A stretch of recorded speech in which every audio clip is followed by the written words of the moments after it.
अस्सलाम वालेकुम।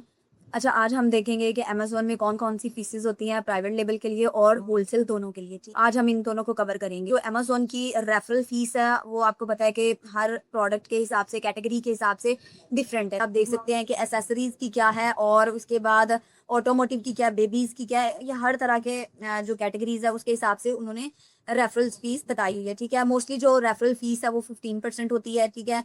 जबकि जो अगर हम इसको कम करना चाहें अपने प्राइवेट लेबल ब्रांड के लिए तो प्राइवेट लेबल ब्रांड के लिए अमेज़न जो है वो हमें एक ऑफ़र देता है जिसको हम कहते हैं ब्रांड रेफरल बोनस प्रोग्राम, ठीक है? इसमें क्या होता है, इसमें ऐसा होता है कि हम अपना टिकटॉक या फ़ेसबुक या अपनी वेबसाइट के थ्रू ट्रैफ़िक लाते हैं अमेज़न पे, ठीक है? तो अमेज़न अमेज़न हमें 10% बोनस देता है, ठीक है? तो जो हमारी 15% रेफरल फ़ीस होती है वो हमारी डाउन होके तो वो आ जाती है 5%, ठीक है? तो इस तरह से आप अपनी ये रेफरल फ़ीस जो है वो कम कर सकते हैं। तो इसमें होता क्या है कि अगर हम टिकटॉक पे ऐड चलाते हैं, उसमें हम अपना रेफरल अमेज़न का लिंक लगाते हैं, ठीक है? तो जो कस्टमर है या बायर है, वो अगर टिकटॉक के थ्रू आया है, तो वो परचेज़ करेगा, देन उसके बाद अमेज़न जो है वो हमें बोनस दे देगा, ठीक है? इसके बाद जो है pick and pack fees, pick pack fees में ऐसा होता है कि जो कि आपके प्रोडक्ट्स होते हैं, उनको अगर आप अमेज़न से करवाते हैं, तो अमेज़न उसको बॉक्स में करता है एंड देन उसके कस्टमर के एड्रेस पर शिप कर देता है, ठीक है? तो इसको इसकी भी फ़ीस होती है, ठीक है? इसको हम पिक एंड पैक फ़ीस कहते हैं।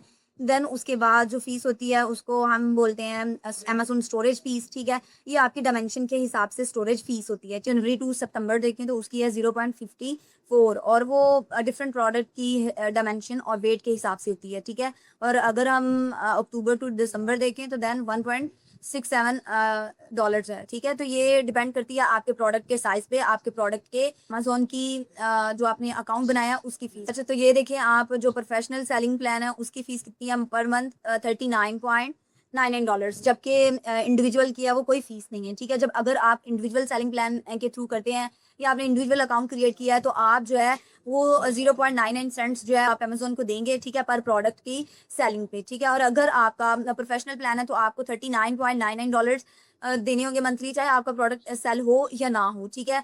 और इन दोनों के बेनिफिट्स क्या हैं या इन दोनों में डिफरेंस क्या है सेल प्रोफेशनल प्लान में और इंडिविजुअल सेलिंग में? इसमें अपना ब्रांड भी बिल्ड कर सकते हो, आप एड्स भी रन कर सकते हो, आप अनलिमिटेड सेल्स भी जनरेट कर सकते हो। लेकिन जो इंडिविजुअल सेलिंग प्लान होता है उसमें आप सिर्फ मंथली 40 यूनिट्स ही सेल कर सकते हैं, ठीक है? उसके अबव आप नहीं कर सकते, ठीक है? उसके बाद आप इसमें ना कोई एड्स रन कर सकते हैं और ना ही आप इसमें अपना ब्रांड बिल्ड कर सकते हैं, ठीक है? तो उसके बाद जो फीस आती है प्रेपिंग की फीस, ठीक है? प्रेपिंग में ये होता है कि आप जो है लेबल्स जो होते हैं, एफएनएसक्यूज़ वगैरह होते हैं, वो आप अमेज़न से लेते हो और देन अपने सप्लायर को देते हो या आप अपने मैन्युफैक्चरर को देते हो, वो उसको आपके प्रोडक्ट के ऊपर पेस्ट कर देता है, ठीक है? जबकि अगर आप वो सर्विस किसी वेयर हाउस से करवाते हो देन भी वो आपसे चार्ज करेगा, ठीक है? तो उसके भी आपके एफएनएसक्यू की भी फीस होती है, ठीक है? उसके बाद जो है वो होती है डिस्पोज़ ऑफ फीस, ठीक है? इसमें क्या होता है कि अगर आपका product at the passage of time बहुत देर से पड़ा हुआ है या आप समझ लो आपने 100 यूनिट्स भेजे हैं अमेज़न की वेयर हाउस में, ठीक है? अपनी इन्वेंट्री, उसमें से 50 यूनिट जो है वो आपके सेल हो गए हैं। जो 50 यूनिट्स हैं वो आपके सेल नहीं हुए, उनको पड़े हुए काफ़ी देर हो गई है, ठीक है? तो वो क्या हो जाएगा, अमेज़न आपकी वो इन्वेंट्री जो है या तो वो डिस्पोज़ ऑफ करेगा, ठीक है? उसमें भी वो आपसे क्या करेगा, आपकी इन्वेंट्री को ज़ाया कर देगा एंड देन आपसे चार्ज करेगा फीस, ठीक है? देन फिर फीस, ठीक है? रिटर्न फीस में आप देख सकते हैं कि आपके वेट और आपकी डायमेंशन के हिसाब से ही आपसे अमेज़न जो है जब आपका कस्टमर रिटर्न करता है तो वो आपसे रिटर्न प्रोसेसिंग फ़ीस भी चार्ज करता है, ठीक है? तो वो भी ये सारी यहाँ पे मेंशन है, आप इसको देख सकते हैं, ठीक है? स्मॉल के लिए क्या है, लार्ज स्टैंडर्ड के लिए क्या है, तो उस हिसाब से आपकी ये फ़ीस आपसे अमेज़न जो है वो लेगा। इसके बाद जो आती है वो आती है लॉन्ग टर्म स्टोरेज फ़ीस, ठीक है? इसमें क्या होता है कि अगर आपकी जो इन्वेंट्री है वो आपने भेजी है और वो सेल ही नहीं हुई, ठीक है? उसको पड़े-पड़े 1 साल हो गया या इससे भी ज़्यादा का टाइम हो गया, लेकिन वो सेल नहीं हो रही। तो अमेज़न क्या करता है कि वो आपसे फिर उसकी भी फ़ीस लेता है क्योंकि वो उधर आपकी स्टोर है, ठीक है? तो वो उसने आपसे चाहे वो बिक रही है, चाहे वो नहीं बिक रही, उसने आपसे उसकी भी फ़ीस लेनी है। तो इसका बेस्ट सॉल्यूशन ये है, या तो वो अगर आपको वो इन्वेंट्री नहीं चाहिए या आपकी वो इन्वेंट्री ख़राब हो चुकी है या वो पड़ी-पड़ी एक्सपायर हो चुकी है, तो देन आप उसको डिस्पोज़ ऑफ करवा दो, नहीं तो आप उसको रिटर्न अपने एड्रेस पे मँगवा लो। ये अमेज़न की फ़ीसेज़ जो कि किसके लिए थी? अमेज़न होलसेल के लिए। अब प्राइवेट लेवल के लिए कौन-सी इससे इज़ाफ़ी फ़ीसेज़ हैं, उनमें जो आती है वो आपकी सैंपल की फ़ीस होती है। आप अगर प्रोडक्ट अपना ब्रांड रजिस्टर करवा रहे हो, आप अपना ट्रेडमार्क रजिस्टर करवा रहे हो, ट्रेडमार्क की होती है। आप एलएलसी बनवाते हो, आपकी एलएलसी की फ़ीस होती है।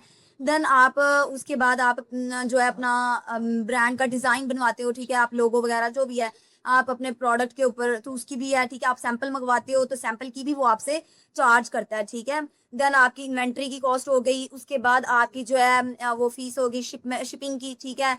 शिपिंग के बाद आपकी जब चाइना से अगर आप मंगवा रहे हो अमेजोन के वेयर हाउस तक, ठीक है, यूएस में, तो देन वो शिपिंग की भी फीस होगी, ठीक है। उसके बाद जो आपकी पीपीसी की कॉस्ट होगी, ठीक है। पीपीसी की कॉस्ट के बाद जो है कॉस्ट होती है, वो होती है आपके प्रोडक्ट गिव अवेज की, ठीक है। जब आप प्रोडक्ट अपना नया लॉन्च करते हो तो आपको गिव अवेज भी करने पड़ते हैं, तो उसकी भी आपकी जो कॉस्ट है वो आपको बियर करनी पड़ती है, ठीक है। अच्छा, अगर आपको कोई भी बात समझ ना लगी हो या आपको कोई भी क्वेश्चन हो तो आप मुझे कमेंट में बता सकते हैं, ठीक है। मैं उसका इंशाल्लाह आपको जरूर रिस्पॉन्स दूंगी और आपको बताऊंगी कि उसका सोल्यूशन क्या है, ठीक है।